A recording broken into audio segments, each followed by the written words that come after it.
Don't fear grief. Tom Parker's widow Kelsey in heartbreaking message a week after funeral. Tom Parker's widow Kelsey has posted a poignant poem in the aftermath of the Wanted star's funeral last week. Tom Parker's beloved wife Kelsey shared the emotional poem in the aftermath of last week's burial, which saw hundreds of fans lining the streets outside to pay their respects.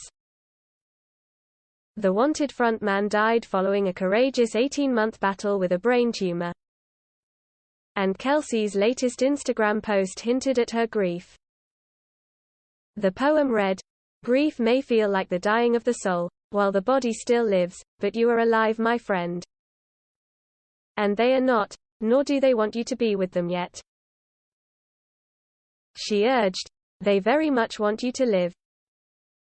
Do not fear the grief you feel, it's just love thrashing around, looking for somewhere to go. So give it somewhere to go." During a private service for the star on the day of the funeral, Kelsey elaborated on how the pair first got together, against the odds. "Tom told me he was going to be famous and wouldn't have time for a girlfriend. But he wouldn't leave me alone," she recalled lovingly. "I will treasure every memory because life with you was never dull.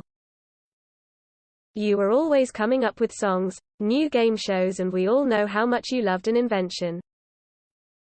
I bet you were gutted you never made it on Dragon's Den. Marrying you was the best day of my life. Soulmates, that's what we are."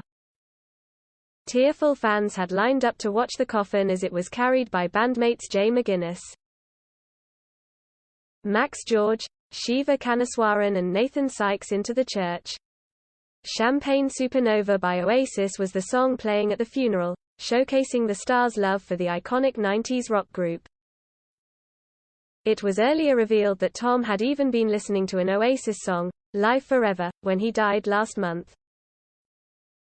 The track's tribute to everlasting life and survival of the soul beyond the body is said to have encapsulated Tom's attitude perfectly.